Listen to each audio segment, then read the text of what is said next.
एक भक्त थे, उनका नाम था गणपति भट्ट। क्या नाम था? गणपति भट्ट। गणेश जी के बहुत बड़े भक्त थे। गणेश जी के अलावा किसी देवता को देखते ही नहीं थे। इतनी निष्ठा थी उनकी गणेश जी में कि कहीं भी चले जाएं पूछते थे गणेश जी का मंदिर है तो मैं आऊंगा, नहीं तो नहीं आऊंगा। उस नगर में ही नहीं जाते थे जहां गणेश जी का मंदिर ही ना हो। ऐसी निष्ठा उनकी। निष्ठा एक बात होती है, कट्टरपंथी होना अलग बात होती है। हम लोगों को कट्टरपंथी नहीं होना चाहिए, निष्ठावान होना चाहिए। कैसा होना चाहिए? निष्ठावान। जिस देवता को आप भजते हो उसके प्रति पूर्व निष्ठा रखो, पूर्ण निष्ठा रखो। अब ऐसे तो हनुमान चालीसा में गोस्वामी तुलसीदास जी लिखते हैं, और देवता चित्त न धरहि हनुमत से ही सर्व सुख करहि। अब इसका अर्थ क्या है कि और देवताओं को मत पूछो, ऐसा नहीं है। ऐसा कह रहे हैं गोस्वामी जी, यदि आप हनुमान जी के उपासक हो तो एक बार पूर्ण निष्ठा से श्री हनुमान जी को ही भज के देखो, हनुमान जी के प्रति भाव रखो। इसका मतलब यह है कि फिर गणेश जी के पास जाओ ना तो गणेश जी से भी प्रार्थना करो, हे गणपति भगवान हमारी हनुमान जी में और निष्ठा बढ़ जाए। फिर महादेव के पास जाओ तो महादेव से कहो, हे महादेव हमारी हनुमान जी में और प्रेम हो जाए। कभी देवी के मंदिर में जाओ तो देवी से भी जाके ये प्रार्थना करो, हे वैष्णो देवी मैया हनुमान जी से हमारा और प्रेम हो जाए। अब आप जा तो सब जगह रहे, पर हर जगह मांग क्या रहे? अपने इष्ट से प्रेम। इसको कहते हैं निष्ठा। क्या कहते हैं? निष्ठा। आप जाते सब जगह हैं, भजते सबको हैं, सिर सबके सामने झुकाते हैं, पर आपके चित्त में एक ही देव बैठे। ऐसी निष्ठा यदि आपकी है तो जो देव है ना वो देव आप पर कृपा निश्चित करेंगे। जैसे हम वृंदावन वासी हैं, हम तो एक ही के उपासक हैं। कौन के? टेढ़ी टांग वाले के उपासक हैं। हमारे तो बंसी वारो श्याम, मुरली वारो श्याम, वही है। अब भले ही हमको महाकाल जाना पड़े, भले ही हमको वैष्णो देवी जाना पड़े, भले ही हमको बंबई के सिद्धि विनायक जाना पड़े, भले ही हमको पूना के डगरू सेठ हलवाई गणेश जी के दर्शन करने जाना पड़े, कहीं भी जाएं, शनि देव के मंदिर में जाना पड़े, सब जगह जाते हैं। लेकिन जाकर के प्रार्थना क्या करते हैं? हे शनिदेव महाराज, आप जिनकी आराधना करते हो ऐसे भगवान श्री कृष्ण से हमारा और प्रेम हो जाए। हे गणेश जी महाराज, आप जिन श्री कृष्ण से बहुत प्रेम करते हो उनसे हमारा अति प्रेम हो जाए। हे वैष्णो देवी मैया, आप जिनकी बहन हो ऐसे श्री कृष्ण आपके भैया से हमारा और प्रेम हो जाए। इसको कहते हैं निष्ठा। कट्टरपंथी जिसकी होती है वो क्या करता है? गणेश जी का उपासक है, देवी का मंदिर आ गया तो ऐसे निकलेगा, मैं तो देखूंगा भी नहीं, मैं तो अंदर जाऊंगा भी नहीं, मैं तो एक एक को पूछता हूं।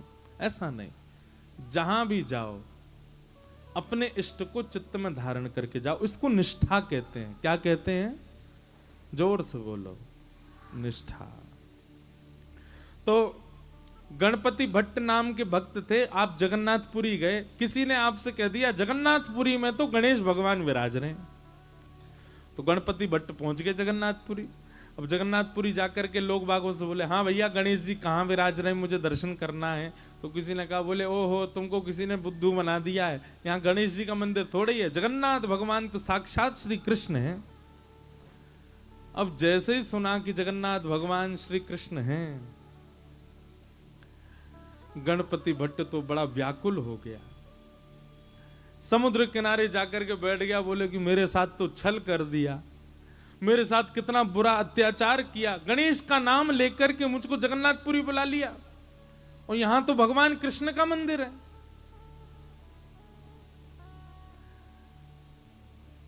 इतना व्याकुल हो गया, अपने चित्त पे हाथ रख के गणेश जी का स्मरण करने लगा, हे गणपति भगवान मेरी निष्ठा टूट ना जाए, मेरी अनन्य भक्ति टूट ना जाए, मैं सदा आपका ही रहूं, कृपा करना नाथ।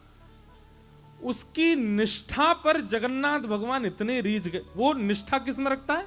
गणेश जी में। पर गणेश जी के प्रति निष्ठा इतनी अटूट थी कि जगन्नाथ भगवान उससे रीझ गए। और जगन्नाथ भगवान ने मन बनाया, बोले कि ये इतना गणेश जी का उपासक है, मुझे इससे मिलना है। और जगन्नाथ भगवान एक नन्हे से बालक का रूप धारण करके गणपति भट्ट के पास आ गए। भैया तुम क्यों रो रहे हो? बालक बन के आए। ठाकुर जी कहने लगे क्या बताऊं, गणपति भट्ट कहने लगे क्या बताऊं, मेरे को गलती से यहाँ भेज दिया, मुझे बोला था कि मंदिर में गणेश भगवान है, पर यहाँ तो श्री कृष्ण बैठे हैं और मैं तो गणेश जी के अलावा किसी को नहीं मानता, मेरे इष्ट तो केवल गणेश जी हैं। तो भगवान छोटे से बालक के रूप में गए थे, गणपति भट्ट से बोले अरे नहीं, तुमसे किसी ने झूठ बोला है, यहाँ जगन्नाथ जी जो हैं वो कृष्ण नहीं है, वो गणेश जी ही हैं, तुम जाओ, जाकर के उनका दर्शन करके आओ। गणपति भट्ट बोला किसकी बात मानूं, मुझसे कोई कह रहा था कृष्ण है, तुम कह रहे हो वो गणेश जी हैं।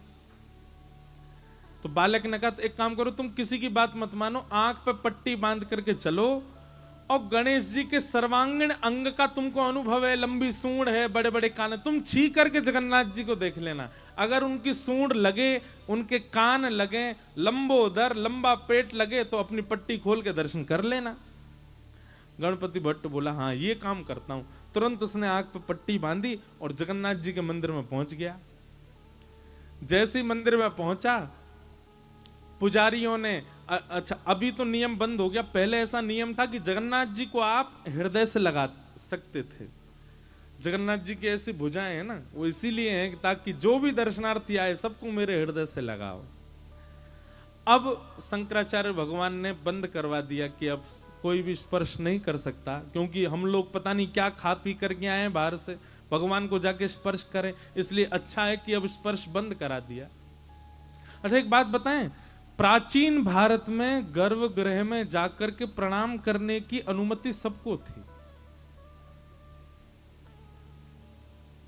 लेकिन जब मुगल आए भारत में तो मुगल क्या करते थे, अपने गुप्तचरों को भेष बदलवा करके मंदिरों में भेज देते थे और वे अपने जेबों में अशुद्ध वस्तु लेकर के जाते और मंदिर के भीतर प्रवेश करके गर्भगृह में फेंक आते। तब से फिर ये नियम बना दिया कि नहीं भाई, अब केवल पुजारी लोग भीतर जाएंगे, बाकी सब बाहर से दर्शन करो, भीतर कोई ठाकुर जी के पास नहीं जाएगा।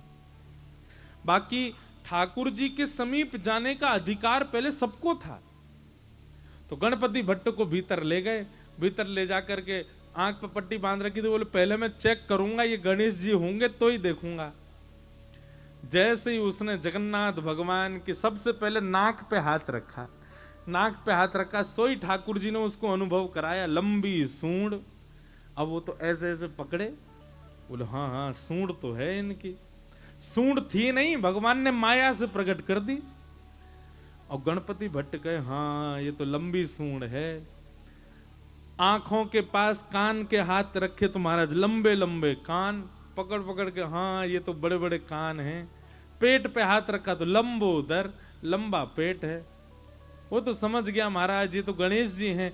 और जैसे ही उसने प्रणाम किया तो भगवान ने अपनी सूंड से उसके सिर को ऐसे गुदगुदा और दिया, उसको विश्वास हो गया कि ये तो गणेश जी हैं। जैसे ही उसने पट्टी खोली, पट्टी खोल करके देखा तो गणेश जी तो नहीं थे, जगन्नाथ भगवान थे। ना उनकी सूंड है, ना उनके कान है, ना वो लंबोदर। अब तो वो बोला ओहो मायावी कृष्ण, मायावी भगवान। आंख बंद करके स्पर्श करता हूं तो सूंड दिखती है, आंख खोल के देखता हूं तो जगन्नाथ दिखते हैं, मेरी निष्ठा भंग हो गई। जैसे ही उसने ये बात कही इतने में ही जगन्नाथ भगवान प्रत्यक्ष प्रकट हो गए और प्रकट होकर के उसको हृदय से लगा करके बोले मुझे तेरी निष्ठा बहुत पसंद आई, तू अपने देव के प्रति इतना निष्ठावान है, लेकिन मेरी एक बात याद रख,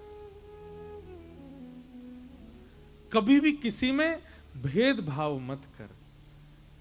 तुम्हारी जिस देव में निष्ठा है उसमें पूर्व निष्ठा रखो, पर उसके अलावा किसी देव के पास जाने का अवसर मिले तो उससे चूको मत, वहां भी जाओ, वहां जाकर के भी उसको प्रणाम करो।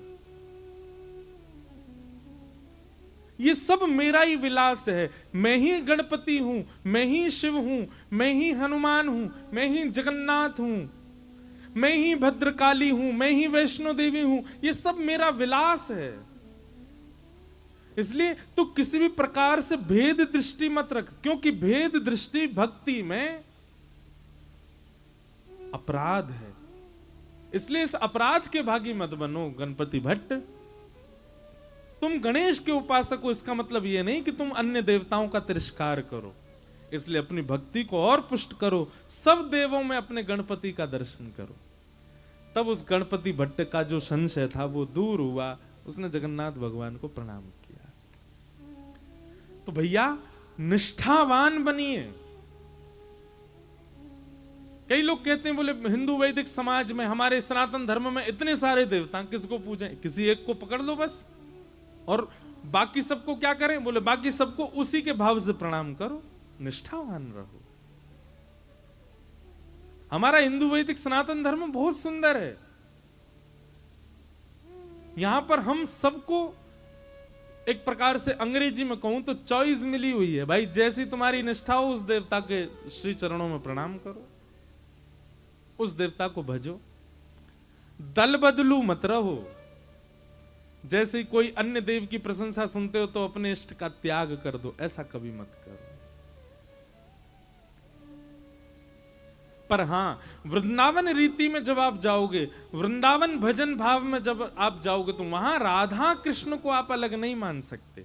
वहां ये दोनों आपके इष्ट हैं, वे युगल आपके इष्ट हैं। राधा कृष्ण स्वरूपां वै कृष्णं राधा स्वरूपिणौ कलात्मानं निकुंजस्थं गुरु रूपम सदा भजे।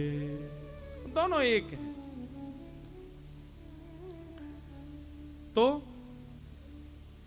कहीं हम वैष्णव लोग प्रतिस्पर्धा ना करें देवताओं में, इसलिए वेदव्यास जी महाराज ने भागवत के पहले श्लोक में किसी देवी देवता को वंदन नहीं किया। क्या लिखा है? सत्यम परम धीमहि, जो भी परम सत्य है मैं उसको वंदन करता हूं।